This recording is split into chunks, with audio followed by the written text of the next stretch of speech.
Welcome back to Math 1313 College Algebra here at HCU. Today we're going to be looking at quadratic equations. We're going to learn a lot of different ways how to solve them. We're going to learn about the relationship between inputs and outputs and how to solve for x when you've got multiple exponents. So, without further ado, let's get started and dig into quadratic equations. Before we get started, though, I do think it's important, just looking at this paper, to note that we will not have time to do every single problem for every single type of solve. There's tons of different ways to solve quadratic equations. You've got the quadratic formula, completing the square, a slide and divide if you've heard that shortcut before. You've got factoring by grouping. There's so many ways to practice, so I really couldn't emphasize more that it's important for you to read through the textbook, try some of these practice problems, and really give it your best shot on working through them on your own before going to the homework and freaking out because you've got a lot of different types of problems to solve. So that's my encouragement, is please try these on your own. They're not as easy as the linear functions that we've done before. This might be a tougher type of factoring for us. Some of it you're going to find really easy, and some of it you're going to find pretty challenging. So that would be an encouragement to you, is to really try to do this on your own and to master it before starting that homework and before we get to our first test in just a few days. So here we go. Let us dig into quadratic equations with the most important property of them all, which is the zero product property, which allows us to solve them. And the zero product property is unique from multiplication, which says that if you've got two factors being multiplied and the product or their answer is zero, then one of those factors has to be zero. And this allows us to solve all, not just quadratic equations, all polynomials, if we can split them into their factors. And so today what we're going to be doing is factoring quadratic equations in order to solve quadratic equations. And so let's get started. The quadratic equation looks like this. This is the general form. These first numbers are called coefficients, those constants. Well, these two are coefficients. That last one's often called the trailing constant, or the constant term. You've seen it look like b in the y equals mx plus b formula. We've got variables, and we've got, there's an invisible one right there, exponents. So we've got a lot of different things at play in here. The way that we know it's a quadratic is because the highest exponent's 2, and no other exponent really matters, because you could have a quadratic with just a 2. You could have a quadratic with a 2, 1, and a 0. You could have a quadratic with a 2 and a 0, and they're all solvable, and we'll look at them all today. So here we go. First things first. Quadratic, it's got the highest exponent or degree of 2, and so we know it's a quadratic, so we are going to try to get it into factors. Now, typically factors, you just look at the number 12, and you're like, oh, the factors are 6 and 2, or 1 and 12, or 3 and 4. It's a little different when we have a polynomial. There's this little method that you've probably seen before where you take the last term, you say, what are the factors of 6? Well, we know they're 1 and 6. Oh, negative 6. What are the factors of negative 6? Negative 1 and 6, maybe 1 and negative 6, maybe 2 and 3, maybe the other version of 2 and 3. That might be it. We say, okay, well, if we've got these factors and we want to break this down into factors of this quadratic, what two numbers could we use from that multiplication problem that would add up to b, or add up to the middle coefficient? So which of those two numbers adds up to b? There should only be one pair, and that is going to be this pair right here, so the other ones are no good for us. And so we know, oh, well, there we go. I've got my two constants in my factors. I've got a negative 6 and a 1. And on top of that, well, I know if I want x squared to exist in the first term, if we're going to FOIL, I want the first terms to be x. And the only thing missing is a plus sign in the middle of one of them. So we looked at the factors of c. I'll write that down for us. We looked at the factors of c, and we said, which of those two factors add up to b? And then we filled in a fully factored form of a quadratic, which looks like this. And if you want to check your work, don't forget what we learned last week and the week before. You can FOIL. Check your work with FOIL or the box method, multiplying binomials. I'm going to do that real quick because I like checking my work. I make mistakes all the time. X squared plus x minus 6x minus 6. That was a real quick first, outer, inner, last. Equals 0. And if I were to reduce that, it looks like the negative 6x and the x are going to make negative 5x. Does that look like that term up top? It absolutely does. So that was just a quick check. And now here's the thing, is we did the first step, so we factored. That was just a check. I'm going to move that off to the side, say it's good to check your work. So this is what we call the fully factored form. This is factored. This did the first part, but it's not solved. For that, we've got to apply that zero product property. In order to solve it, we need to look at our factors and say, well, wait, we just said if this whole polynomial or this whole quadratic equals 0, then one of those two terms better equal 0. So either, I'm going to do this off to the side, start a new column, x plus 1 equals 0, or x minus 6 equals 0. And then we solve from there and we get x equals negative 1 or x equals 6, and we've got two solutions. And if you know anything about the graph of a quadratic, which looks like a parabola, you know, oh, two solutions is super possible because a solution is just an x-intercept, and it's super possible to have two solutions. So we've got a solution set of negative 1, 6. Awesome. I'm going to leave that second one because it's real similar, and we're going to move on to a slightly harder way to factor. Slightly harder way to factor is, wait, we're missing that middle term, right? But instead of moving the 25 over, so I'll do this real quick to show you, and then we're going to erase it and do it the normal way. You could move the 25 over, right? You could square root it. You could throw in your plus or your minus because you introduced the square root to the problem, and you could get x equals plus or minus 5, right?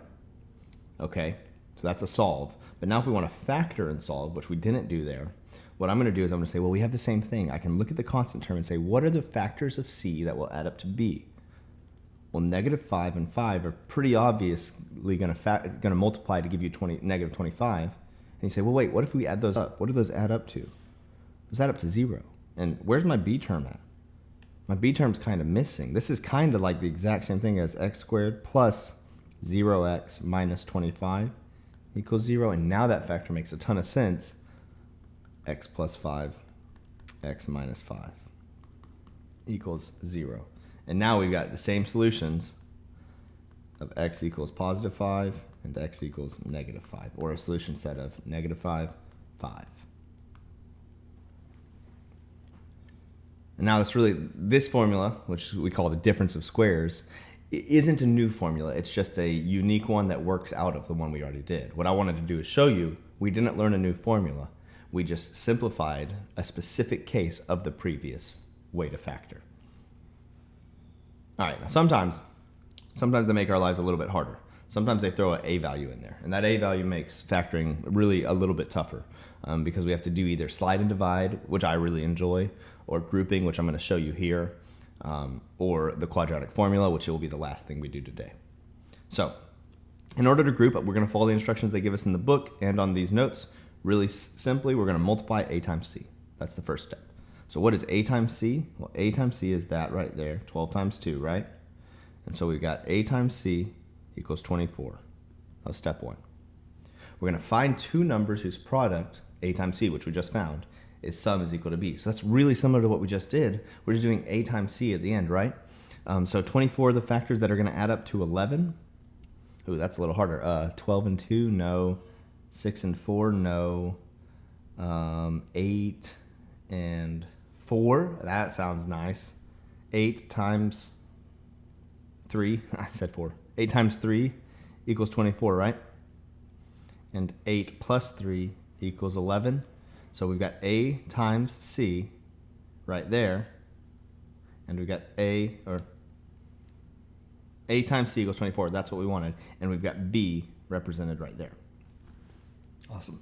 So what we're going to do is we're going to take those numbers and we're going to split up the middle term so it looks like that. So we've got 12x squared, right, plus 8x plus 3x plus 2 equals 0. So we took those two numbers and we split them up. The reason we split them up like that, the 8 in the first and the 3 second, was just arbitrary. We could have done it the other way and seen how it worked out. And typically one of them is going to factor really nice and neat, and we'll see that by grouping. So here we go.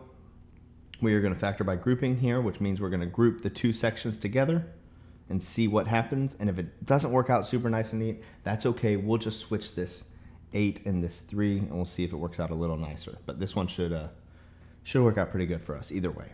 So what we're going to do is we're going to say, well, what's in common in each of the groups? We're going to factor each group. On the first group, it looks like I can take out a 4. I'm going to remove from both terms, reverse distribute a 4x. And then inside the parentheses, I'm left with 3x. Oh, look at that, plus 2. That's nice. And then, well, I don't even need to take anything out, but so we know what number goes there. What could you always divide by anything to receive itself? Yeah, a 1. So we got a 1 outside of 3x plus 2 equals 0. And now the math behind this, sometimes you'll see algebra teachers just jump straight to writing the two solutions. The math behind it is the same thing. We're going to reverse distribute or factor out that common term so that it's not like, oh, you just did some weird math and then just skipped right to writing the terms, 4x plus 1 and 3x. No, we're going to reverse distribute the red term right there. So we see the math is still allowed. You're dividing out that red term of 3x plus 2. You're dividing the red term in parentheses, and what you're left with is that non-red term. Everything that's not red is black, and it looks like that. Now we've got our two factors, and we can solve. For the sake of time, I'm going to speed up that solve a little bit. I'm going to go x equals negative 2 over 3. Multiply that out, and you'll see you get 0. And x equals negative 1 over 4. Multiply that out, you'll see you get 0. And if you don't, I made a mistake, but there's our solution set. And we did that by grouping. We did that by multiplying a times c, splitting apart the b in the middle, and factoring out common terms to see if we could get one common factor, which was the key thing. That highlighted section, that was the most important thing of factoring by grouping. All right, you've got another one to practice right down there. I really want you to practice grouping because it's pretty tough, but for the sake of time, we're going to skip straight to the quadratic formula, because this is probably one of the most common things in the world. You've heard it. You might have heard the song, the negative b plus or minus the square root of b squared minus 4ac all over 2a, which is right there. If you don't know it, go Google Pop Goes the Weasel quadratic formula song on YouTube. Tons of them. Every teacher in the world sang that when they taught Algebra 1 to students in high school. And so I'm going to label to start because we need that for the formula, ABC. And then we are going to just plug and chug these numbers straight into the formula to get a solution set. This problem probably doesn't say factor. It doesn't. It just says solve. So if it says factor, you really do need to work on finding the factors. But if you've just got a problem that says solve, we can jump to the quadratic formula and get the same solution set that we would if we factored. You'll also find sometimes you can't factor. Sometimes there's not nice, neat factors. They're going to get a decimal or a really weird number. That's where the quadratic formula comes in handy. And so here we go. I'm going to redo the formula, plug it in, and then we'll call it a day for quadratic equations. Negative b plus or minus the square root of b squared minus 4ac all over 2a. That is a song that I learned early in my math career, and it has never left. And now we'll plug in our numbers. Negative 3 plus or minus the square root of 3 squared minus 4, 9, negative 2, all over 2 and 9. And then we'll just solve, being really careful with those negative signs. So we got ourselves negative 3 plus or minus the square root of 9. Negative and a negative make it positive. Plus, that's nice. We're not going to have a negative in our square root. We don't have to go back to section 2.2 for the complex numbers. 36 and 2, 72 if I'm not bad at math, over 18. Here's where it's going to get tricky. Here's where I am bad at doing the arithmetic, but I want to make sure I don't mess up for you as you work along with me. So let's see, 9 plus 72 is 81, negative 3. Oh, nice. Nice, neat root. 81, we can do it again. Negative 3 plus or minus 9. Notice that they threw that plus or minus sign, so we don't forget we have two solutions. It's a parabola. So there's two different solutions. I might go ahead and break it up here because we're about to do the top. I'm going to break it into the two different solutions. We've got negative 3 plus 9 over 18 and negative 3 minus 9 over 18. And so, and our x equals, obviously. And so if we were to simplify that, hang on one second, let me make more room.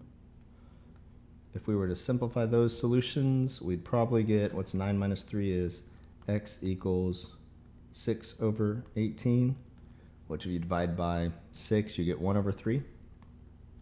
And x equals negative 12 over 18. And if we were to divide by 4, we would get, nope, divide by 3, divide by 2, 6 and 9, nope. Divide by 6, there it is, negative 2/3.